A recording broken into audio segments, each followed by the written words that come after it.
Bonjour et bienvenue à ce premier bulletin de nouvelles de Masquinongé Média de janvier, semaine du 19 janvier. Oui, Bonne année, Stéphane! ben oui, on est un petit peu tard pour souhaiter la bonne année, mais en janvier, on a encore le droit. On est encore dans la lenteur du début d'année. Ben oui, ben oui. On recommence. Ben oui, 2026. Hey, Ben oui. c'est une belle année, ça va être une belle année. Bon Ben oui, début ben oui. d'année à tous nos téléspectateurs. Et aujourd'hui, dans ce bulletin de nouvelles, on va commencer avec une entrevue avec Francine McCann qui nous parle en fait de salle de spectacle. Allons voir ça. On est dans le segment spécial de notre bulletin de nouvelles avec Francine McCann pour nous parler du lieu de diffusion de production culturelle qui est Oui. à l'église de Saint-Paulin. Voilà. Francine, qui est l'initiatrice de ce projet-là. Mais là, on va en parler de façon brève, mais tu n'es pas tout seul là-dedans. Là. C'est une collaboration avec la municipalité de Saint-Paulin. Voilà, oui, exactement. C'est la municipalité de Saint-Paulin qui ont bien accepté de faire le projet. Alors, il y avait le maire Claude Frappier, M. Claude Frappier, qui est maire de Saint-Paulin, et on a M. Martin Dupuis, qui était président de l'OTJ. Oui. C'est les deux personnes qui m'ont accueilli, en fait, et qui ont pris le temps d'écouter ce projet-là et qui ont mis sur pied avec moi Ben ce oui, projet. tu as l'OTJ qui est une organisation à but non lucratif de Saint-Paulin Oui. qui gère avec la municipalité ce lieu-là. Puis à la base, toi, tu étais auteur-compositrice, compositrice? C'est compliqué, hein? Ah. Auteur-compositrice, je pense. Interprète. Oui. Tu baignais dans l'univers musical. Tu arrives il y a quelques années à Saint-Paulin. Tu Oui. te dis, waouh, il y a une église ici. Tu te rends compte elle était municipalisée. Voilà. On a Oui. désacralisé. Est-ce qu'il y a encore des Exactement. services religieux quand même à l'église? Ils en font le Oui. dimanche matin, OK. les messes encore. OK. Et il arrive aussi qu'ils font des mariages, des grands mariages, ou quand il y a des décès, là, OK. tout ça. Donc, on peut Ils faire des utilisent funérailles. encore à l'occasion. C'est une entente, je pense, qu'ils ont Ouais, eu. OK. Fait que toi, tu arrives à la municipalité, tu leur dis, ben, ce serait peut-être une bonne idée de faire de la diffusion de spectacles, de la production de spectacles. Ouais, Fait ouais. que ça a fonctionné. Hein? Très bien. Et là, on a des spectacles. C'est à quelle fréquence qu'on a ça? Tous les mois, en fait. OK. On fait le premier samedi de chaque mois. On fait OK. les spectacles de cette façon-là. Facile à se souvenir. Ben oui. Voilà. Et c'était en soirée? En soirée, nous commençons, en fait, on ouvre les portes à 18 h. OK. On a des présentations d'artisans de chez nous qui présentent de ce qu'ils font. On en met à tous les spectacles, en fait. Ça permet aux gens d'arriver, ils peuvent prendre une consommation, parce qu'on a un service de bar. Voilà.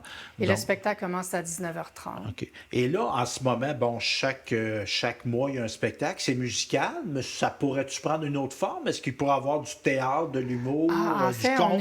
on est ouvert à OK. tout. On demande aux gens, en fait, ce qu'ils ont envie. C'est la grande formule. En fait, j'essaie Mhm. de regrouper les gens qui sont les villages voisinants, notre village. Qu'est-ce qu'ils ont envie de faire, en fait? On travaille beaucoup OK. avec ça. Donc, spectacle et, bon, question, y a-tu un coût d'entrée? Est-ce que ça Oui, coûte? OK. mais c'est minime. En fait, OK. c'est 10 Bon. On a fait ça pas cher. Fait qu'il y a pas... Pour pas que ça soit quelque frein. chose... Ben voilà, Ouais, pas de ouais. frein au niveau Puis de ça l'entrée. permet de verser un cachet à l'artiste. Ça nous aide pour ça, Oui, c'est donc sûr. c'est ça. Ben oui. Et on a, une sensibilité à offrir une prestation, donner à l'artiste un bel environnement de prestation. On a une sonorisation puis un Oui. éclairage professionnel. Oui, on a Roger Cloutier, nous OK. autres, qui, lui, il se trouve être ingénieur de son. Mhm. Il s'occupe de toute la scène, l'éclairage. C'est fantastique. Il fait des miracles, en Ben fait. oui, ben oui. Parce que oui, une église, ça a un impact sonore, mais des fois, ça peut être capricieux. Oui, hein? oui. Donc, Oui. l'importance d'avoir quelqu'un qui Ah, connaît oui, ça. oui. hein, Oui. très, Ben, très quand j'ai important. commencé, c'est ce que les gens me disaient. « Ah non, c'est pas le son des églises. » Ben, j'avais déjà chanté. Je sais qu'il y a de l'écho. Mais là, on avait besoin vraiment un bon ingénieur de son pour être capable de gérer ça. La première fois qu'il a fait la musique, là, j'ai pleuré, en fait. Mes larmes, j'avais les larmes. J'étais comme « wow ». Puis ça, les gens qui connaissent peu ça, puis tu sais, on voit un spectacle qu'on apprécie, mais un sonorisateur puis un éclairagiste, c'est un artiste. oui. Il prend la matière et il l'agence pour qu'elle soit agréable à la vue, à Oh, oui, l'écoute. hein. exactement. Et, C'est pas n'importe qui peut faire ça, Non, là, non, en non, on fait. s'improvise pas. Non, puis ça, sonorisateur. moi, c'était important qu'on... Tu sais, souvent, l'artiste va arriver avec ses choses, s'installe. Mais du fait qu'on était dans une église, non, je voulais pas ça. Je me disais, non, il faut qu'on ait La base, en fait, c'est le son, puis c'est l'éclairage, c'est toute l'ambiance, en fait. Ouais. Hein. Et les gens qui nous regardent dans ce bulletin de nouvelles-là de Masquinongé Média, c'est quoi l'offre de... Ben, j'emploie ce terme-là. Là. L'offre musicale qu'on a, c'est quel type de musique on va retrouver En là? fait, on touche à tout. C'est justement, j'essaie de donner la chance à tout le monde de trouver ce qu'ils adorent, en fait. Là. Un spectacle qui va venir les toucher.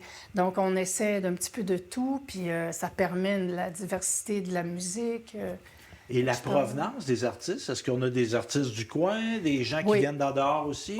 J'essaie généralement de prendre le plus près possible. Je pense qu'on a beaucoup, beaucoup de talent ici, dans la Mauricie, puis tout près. Fait que non, j'essaie de garder cette... je dis pas que c'est pas arrivé une fois ou deux, là, où... En fait, c'est des gens que j'ai vus travailler ici en pensant qu'ils étaient ici, mais pas nécessairement. Alors... Mais tu as une sensibilité à offrir un lieu de prestation professionnelle à des gens d'ici. C'est fait pour ça, en fait. Là, c'est fait pour rassembler, pour donner une scène. Si on regarde, exemple, à Montréal, ils ont des scènes, mais ici, il n'y en a pas beaucoup. Fait que moi, c'était le but. Et animé par une artiste aussi. Oui. Ça vient teinter la démarche aussi. Oui. Là, ben, je connais leurs besoins, je sais ce que ça prend, puis j'ai le place que... Et une sensibilité aussi pour la relève, parce que ça, c'est important. Cette salle-là, on veut l'offrir à la population, aux jeunes aussi. Les premières parties, est-ce qu'on a tout le temps des premières parties? On commence ce mois-ci, en fait, avec ça. On va donner à peu près 20 minutes de scène en première partie à des citoyens, justement, qui ont du talent, mais qui n'ont pas travaillé professionnellement dans ça. Donc, fait qu'on va donner tribune. on va leur donner une... En fait, puis on leur permet de vivre leur rêve parce que j'entends des témoignages des citoyens extraordinaires. Parce que c'est pas tout le monde qui a eu l'occasion. Dans le fond, c'est pas que le talent n'était pas là, mais il n'y a pas eu le contexte qui prêtait à ça. Exactement.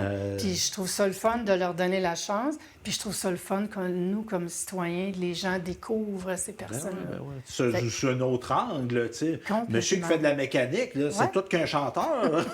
Ou la dame qu'on croise en prenant nos marches de village, elle chante bien. Puis en plus, c'est que ça peut leur permettre de se faire découvrir par quelqu'un. Non, je trouve ça... Et comment on fait pour découvrir la programmation sur les médias sociaux? Est-ce qu'il y a une présence? Oui, en fait, moi, j'ai un site sur Facebook, en fait, qui est Église Saint-Paulin-spectacle, qui annonce, en fait, tous nos spectacles, ce qu'il y a de nouveau, ce qu'on cherche. Et la municipalité aussi, sur le site de la municipalité. Repartage, les contenus. Donc, c'est ça. Et si on veut en apprendre davantage, on peut te contacter directement comme spectateur, mais aussi comme personne, peut-être qu'il y en a des artistes exposant nos gens d'art, nos peintres, nos sculpteurs, nos gens qui font des bijoux, des vêtements. C'est ça, exactement. C'est pas juste un lieu de prestation, c'est un lieu de présentation d'art aussi. Artisans de chez nous, un autre volet qu'on a intégré qui permet justement à des artisans de présenter ce qu'ils font et de les connaître. Parce que c'est pas juste non plus ce qu'ils font, mais c'est comme personne. Moi, j'ai un respect des artistes. Puis... Parce que, tu sais, je vois une peinture ici, oui, c'est intéressant, mais c'était quoi la démarche? C'était qui a fait ça derrière? Donc, on apprend à connaître. De connaître, ça a commencé comment ils se sont intéressés. Donc, Église Saint-Paulin-spectacle. Et toi, comment on te contacte directement, Francine Mécan? Moi, ça peut être le par courriel. Si je laisse l'adresse, c'est le fm_cann@commercial@mail.com. Et par téléphone même, cellulaire. Oui, 514-867-9470. Bien, merci, Francine, d'avoir pris le temps. Ça me fait plaisir. Un gros merci à vous, en fait. Ça me fait, moi, très plaisir. Alors, Stéphane, on va parler aujourd'hui de bar rayé. Ben oui, évidemment, Masquinongé, qui, dans sa partie sud, longe le fleuve Saint-Laurent. Le lac Saint-Pierre, c'est une... Je ne veux pas dire des foleries, mais c'est comme une partie du fleuve. Et on est à réévaluer la présence du bar rayé. Ça, c'est une sorte de poisson qu'il y a dans le fleuve. Donc, le Comité sur la situation des espèces en péril au Canada, le COSECPAC, en tout cas, c'est comme ça qu'on dit, a inscrit le bar rayé du fleuve à sa liste des espèces qui feront l'objet d'une analyse lors de sa séance du printemps 2026, donc du travail scientifique d'identification. Il s'agira d'une réévaluation complète qui pourrait mener à son retrait de la liste des espèces en péril, ce qui est une bonne nouvelle. Ouais. Si ça se conclut, évidemment, on présume, on va aller vérifier, c'est pas pour rien qu'on fait des vérifications. Donc, ça ouvre la porte à une éventuelle pêche sportive de tout ça. C'est sûr. T'es-tu amateur de pêche, toi? Non, mais je trouve ça intéressant. Oui, ben oui. Puis sur le fleuve, c'est quelque chose. Hein? Moi, je suis un petit pêcheur de lacs, de petits lacs, de petites rivières. Mais le fleuve, c'est quelque chose. C'est comme une aventure. Hein? Donc, cette démarche-là est attendue quand même depuis 2019. OK. Hein? Déjà 7 ans. Donc, depuis les premiers encensements, c'est comme ça. Depuis qu'on a remis et réintroduit le bar, il est demeuré inscrit sur la liste des espèces en péril pour l'ensemble du fleuve, de Montréal au Bas-Saint-Laurent jusqu'au Saguenay. Des pêcheurs apportaient d'ailleurs des captures accidentelles de spécimens pouvant dépasser les 5 kilos. Quand même. Oui, 5 kilos. Wow, c'est beaucoup. Puis là, moi, je suis né entre deux périodes. Hein. Moi, je suis né, il y avait un bout du système impérial qui était encore là. Puis là, le système métrique. Fait que moi, 5 kilos, ça ne veut pas dire grand-chose pour moi. Non, 5 Peut-être kilos. certains qui nous regardent non plus. C'est 11 livres. C'est ça. Il faut faire fois 2,2, je pense. Oui, quelque chose comme ça. Donc, c'est ça. Et c'est bien bizarre. Moi, je te fais il y a des choses, tu sais, exemple, en kilogrammes, en poids, ça me dit absolument rien, les kilogrammes. OK. Mais en distance, ça me dit absolument rien, les milles. Ah, ouais, moi non plus. Ça, fait que non. je calcule les distances en kilomètres, mais le poids en livres. Ah, ben écoute donc. Et la mesure des gens en pieds. En pied, oui. Fait que je suis comme confus. Ouais. Je suis peut-être pas tout seul de ma gang. Donc, l'espèce a été ajoutée en 2011 sur les recommandations du comité dont on parlait tantôt. Et on voulait faire des efforts de restauration. Et évidemment, bien, ce qu'on en comprend, c'est que ça porte fruit. C'est un projet de la Fédération québécoise des chasseurs et pêcheurs qui est impliquée là-dedans, qui vise depuis plus de 20 ans à promouvoir une réintroduction durable et un accès responsable à la pêche sportive du bar rayé. Donc, un dossier à suivre parce qu'évidemment, hein, on est dans Masquinongé accoudé au fleuve. Hein, oui, c'est quoi de le dire, l'image est bonne. Exactement. Tu veux, on parle maintenant de dossier criminel. Oui. Oui, on est rendu là. Donc, ben, tu sais peut-être, les gens ne le savent pas. Toi, tu le sais peut-être. Je le sais un peu, mais j'ai hâte d'en entendre parler. Parce qu'évidemment, moi, je ne suis pas né de la dernière pluie. Hein. J'ai fait des médias, j'ai fait de la couverture journalistique et j'avais développé une genre de spécialité en de faits divers, les faits de justice, les cas non résolus. J'ai été amené à écrire différents articles sur ces sujets-là. Et entre autres, un qui a amené à des arrestations. Hein, mon article que j'avais fait à l'époque sur un cas avait déclenché une enquête policière qui a amené des résolutions, une traduction en justice, puis, etc. Donc, c'est ça. Puis, c'est pas ça pour m'inventer, mais la Sûreté du Québec m'avait remercié de ce que j'avais fait. Et donc, j'ai été appelé à être en contact avec la Sûreté du Québec à une certaine époque et à visiter assez fréquemment le site Internet Dossiers non résolus de la Sûreté du Québec, qui est public, c'est pas secret. Et sur ce site-là, on publie des cas de disparition, la plupart du temps des meurtres, donc des meurtres non résolus, donc des gens qui sont décédés, qu'on établit que c'était de façon criminelle, parce qu'évidemment, quelqu'un peut mettre fin à ses jours, ce qui est triste, mais ce n'est pas un acte criminel, quelqu'un peut avoir un accident, c'est une autre chose aussi, mais là, on parle d'actes criminels qui ont mené à la mort, et sur le site de la Sûreté du Québec, il y a des dossiers reliés à Masquinongé qui y sont. Pourquoi en parler là? Évidemment, c'est un sujet qui n'est pas très joyeux, hein, on va se le dire. Hein. On essaie de faire une télévision tournée vers la communauté. Oui, des bons coups, mais des fois, c'est des choses moins agréables, dont ça. Et pourquoi en parler? Peut-être qu'il y a des gens qui auraient de l'information à transmettre. Moi, j'invite les gens à le faire auprès de la Sûreté du Québec. Si vous avez des éléments, on n'est pas policier, ni toi, ni moi. C'est pas nous qui allons faire l'enquête. Quoique si on peut mettre en lumière des dossiers, des gens qui pourraient peut-être se rappeler des éléments, bien qu'il y a dans certains cas, des cas qui datent de très longtemps. On va y arriver. Mais on va parler du plus récent, qui date des années 2010 en montant. Donc, Mélissa Blais de Yamachiche, âgée de 34 ans, qui avait été vue à Louisville, au bar Les 2D de Louisville. Et depuis, elle n'a jamais été revue. Elle se déplaçait avec une voiture de marque Toyota, modèle Corolla, année 2011, de couleur noire, 4 portes et matriculée Y70 FAD. Donc, on sait qu'il y a eu des fouilles, même d'aller dans l'eau, des plongeurs, des éléments, et on n'a pas retrouvé trace de Mélissa Blais ni de sa voiture. Donc, c'est ça, et je profite de l'occasion pour saluer Stéphane Luce, qui a parti un organisme qui s'appelle Meurtre et disparition irrésolue du Québec, qui travaille beaucoup à mettre de l'avant ces cas-là, parce qu'évidemment, il y a les forces policières, mais ça n'empêche pas des citoyens concernés de faire des démarches. Donc, il a piloté des distributions d'affiches concernant Mélissa Blais et aussi des activités de plongée dont on vous parlait tantôt.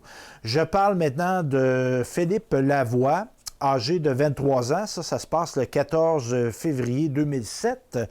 Il quitte sa résidence de Saint-Didas pour se rendre à la porcherie exploitée par sa famille, située au 551 chemin de la Petite-Rivière-Nord à Yamachiche, donc dans le territoire de Masquinongé. Son véhicule est retrouvé là, abandonné à la ferme. Donc, il avait été travaillé. On ne le retrouve pas, le véhicule est là, contrairement au cas de Mélissa tantôt, on cherche la dame et le véhicule, tandis que là, on a le véhicule. Malgré diverses recherches effectuées, les circonstances de la disparition sont demeurées nébuleuses. Encore là, si on a de l'information, on peut contacter la centrale de l'information criminelle de la Sûreté du Québec au 1-800-659-4264. Tantôt, je parlais de vieux cas. Celui-là date du 19 octobre 1978. Quand même. Donc, c'est ça. Pourquoi en parler? C'est que parfois, il y a des gens qui, le temps avance, qui ont peut-être des choses à dire, des choses à rapporter. Pourquoi les rapporter? Parce qu'évidemment, derrière, on va parler de M. Paul Marceau, 28 ans, qui était à 28 ans à cette époque-là. Il a laissé des gens de la famille qui sont dans le mystère depuis ce temps-là. Donc, bien que ça fasse longtemps, là, on parle de 50 ans ou presque, bien, ça peut peut-être amener une forme de deuil qui va être plus sain, à savoir qu'est-ce qui s'est passé réellement dans la disparition de Paul Marceau. Donc, 19 octobre 1978, vers 17 heures, son corps est retrouvé par 2 chasseurs dans un fossé à Sainte-Mathieu, en Mauricie. Donc, la victime a été atteinte par arme à feu. Il avait été vu vivant pour la dernière fois le 17 octobre 1978 en fin de journée. Évidemment, on a un territoire qui a de la forêt au Québec. C'est souvent fréquent qu'on retrouve des corps en forêt parce qu'évidemment, quelqu'un qui a une visée criminelle ne veut peut-être pas faire ça à la lumière du jour, en pleine rue principale. Donc, c'est ce qui est arrivé à M. Marceau. Donc, encore là, on peut contacter la Sûreté du Québec. Je parle maintenant encore plus loin, le 11 décembre 1970. Rogatien Dupuis, âgé de 58 ans. Ça s'était passé à Louisville. Donc, il quitte le magasin Entrepro Mauricien Cash and Carry en fin d'après-midi. Selon les témoignages de l'époque, 2 hommes masqués ont interpellé la victime qui s'apprêtait à monter à bord de son véhicule. Tantôt, on parlait de forêt, mais là, c'était comme en plein milieu de la place. Donc, il a été atteint d'un projectile d'arme à feu avant que les suspects prennent la fuite. Donc, une attaque assez violente. Et encore là, on peut contacter la Sûreté du Québec si on a de l'information. Évidemment, ça date, mais des fois, les langues se délient avec le temps. Vous n'étiez peut-être pas né en 1970, mais vous avez entendu quelqu'un qui a parlé de quelque chose. Et ça, parfois, on se dit que c'est une information qui peut nous paraître futile, mais dans le cadre d'un grand puzzle qui est une enquête policière, ce morceau-là qui peut nous paraître très, comme je disais, un peu un détail, mais dans une plus grande perspective, pourrait aider à résoudre. Donc, vous avez de l'information sur ce cas-là. N'hésitez pas à contacter la Sûreté du Québec. Et là, on est en 1964. C'est dans la nuit, à minuit 30. Joseph Belland, 56 ans, qui travaille alors comme agent de sécurité, encore là, à Louisville. Il arrive sur les lieux de son travail. Sur place, il a été accueilli par des suspects. À la suite du départ de ces suspects, la victime a été retrouvée sans vie. Donc, encore là, il y a des métiers qui sont plus propices, Oui. on se met plus en danger. Travail de nuit, agent de sécurité, je n'ai pas le détail, mais peut-être présence d'un coffre-fort, d'argent, puis tout ça. Ça donne place à des gens qui auraient un mauvais dessein, qui voudraient voler. Donc, l'histoire de Joseph Belland. Donc, c'est ça. Je te parle un peu, évidemment, là, on va sortir de Masquinongé Média, mais je te parlais tantôt que j'avais travaillé sur des dossiers. J'avais parlé en introduction. Moi, je suis natif de Saint-Léonard-d'Aston. Tu le sais peut-être, sur la rive sud de Masquinongé. Et nous, on avait il y a eu un enlèvement d'enfants à Drummondville. Okay. À l'époque, dans les années 80, Mélanie Decamp, c'est une petite fille qui a été retrouvée attachée à un arbre, tuée. Donc, c'est ça, 8 ans, la petite fille. C'est un peu scabreux. Et donc, c'est ça. Et à l'époque, l'enquête avait identifié un coupable, Michel Derry. Michel Derry, qui, à cette époque-là, demeurait à Drummondville, mais qui était un ancien résident de Saint-Léonard-d'Aston, de mon village. Donc, moi, à l'époque, j'ai travaillé au journal L'Express à Drummondville et j'ai eu la liberté d'initier une enquête journalistique sur ce cas-là d'enlèvement, parce qu'évidemment, moi, à cette époque-là, en 83, j'étais jeune enfant aussi, et là, ça avait eu un écho, parce que ce gars-là avait vécu dans notre village. Fait que là, on était comme, c'est quoi cette affaire-là, tout ça? Et j'avais pu rencontrer à l'époque, ils étaient vivants, les 2 enquêteurs de la Sûreté du Québec qui avaient résolu cette enquête-là, et un qui est toujours vivant, il y en a un d'autre, Jean-Paul Prince, malheureusement, qui est décédé, et lui, Jean-Paul Prince, avait résolu l'enquête. Il avait recueilli le témoignage du Michel Derry en question. Donc, c'est ça. Et j'avais écrit là-dessus. Et l'article avait amené des anciennes victimes de Michel Derry, parce qu'il n'avait pas fait qu'une victime, à sortir. Et les enquêteurs m'avaient même parlé d'un cas qu'ils avaient relié, eux, à Michel Derry. Une autre petite fille disparue, dont le corps n'a jamais été retrouvé. Ça, c'était à Longueuil, parce qu'il a demeuré dans la région de Longueuil aussi. Donc, eux avaient sorti publiquement dans mon article disant « C'est lui qui a tué Chantal de Montgaillard ». Donc, l'article avait fait ça. Et il y avait eu un certain retentissement à ce dossier-là que j'avais rédigé. Et il y a des victimes qui sont sorties, qui ont porté plainte contre Michel Derry, disant « Moi, enfant, j'ai été agressé par Michel Derry ». Donc, ça a ramené un procès. Il a été reconnu coupable à nouveau. Et il était à l'époque il était à l'Institut Pinel.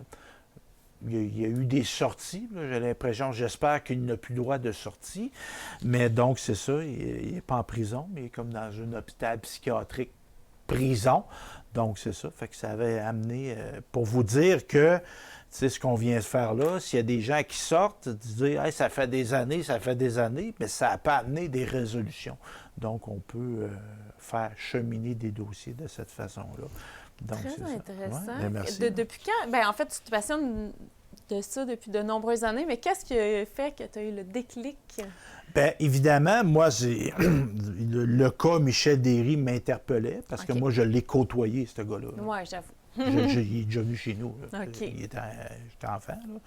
Il n'y a pas eu rien eu de dommageable à ce moment-là. Donc ça m'interpellait. Et évidemment, moi, le crime ne me fascine pas de façon maladive. Parce qu'il y a des gens qui vont porter un intérêt pour ça. Hein. Oui. On voit beaucoup de balados sur le true crime, des séries à Netflix, des documentaires, tout ça. Il y a des gens qui, des fois même, vont développer une genre d'admiration pour des criminels. Moi, c'est vraiment pas cette voie-là, mais je trouve que parfois de donner un éclairage nouveau à des cas non résolus et de comprendre le crime, moi je dirais, dans une perspective sociétale, parce que le crime en soi, il dit quelque chose sur une société. Donc moi, je me suis beaucoup intéressé à ça, jeune adulte, dans la suite de ma vie d'adulte aussi. Donc de comprendre, tu sais, exemple, notre crime au Québec n'est pas le crime aux États-Unis. Puis même aux États-Unis, il peut être différent d'un endroit à l'autre. Au Québec aussi, c'est le cas. Donc de comprendre ça, c'est un phénomène qui est historique, un crime, c'est un phénomène qui est sociétal, qui a plein d'aspects. Donc, c'est ça qui m'interpelle là-dedans. Je parlais de Michel Derry, j'ai travaillé aussi sur d'autres cas où on m'a donné des informations. Évidemment, c'est toujours très délicat, mais il y a un cas que j'avais enquêté où on m'a identifié le tueur. Okay. Mais encore là, je peux pas l'écrire parce que, outre l'information qu'on m'a donnée, moi, j'ai pas un travail policier, j'ai pas de preuves. Donc, c'est ça. Puis, il y a toujours le danger de se mettre à peut pas être poursuivi non plus. Là. Puis, je le faisais de façon indépendante. Il y a des journalistes qui ont le privilège de le faire dans des médias où il y a des avocats, il y a des protections, tout ça, tandis que là, moi, j'agissais sans protection. Fait que c'est un peu plus délicat. Bien, merci beaucoup, Stéphane. Bien, merci. Merci à vous à la maison d'avoir été là pour ce bulletin de nouvelles de Masquinongé Média. En attendant le prochain, vous pouvez aller visionner nos émissions sur nos réseaux sociaux. Donc, on est sur Facebook, TikTok, Instagram. Vous pouvez nous suivre là pour nous contacter aussi, pourquoi pas, pour nous donner des idées de reportages et d'émissions longues. Pourquoi pas, quand je dis long, ça n'a pas besoin d'être très long. Ça peut être 30 minutes, ça peut être 1 heure, mais gênez-vous pas si vous avez des sujets que vous voulez qu'on couvre plus en profondeur qu'un reportage de 2 à 5 minutes. Vous pouvez me contacter au 88 714 2953 pour ce faire. Et en attendant, je vous souhaite une excellente semaine.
Salut tout le monde, ici Daniel Grenier pour vous parler des télévisions communautaires autonomes.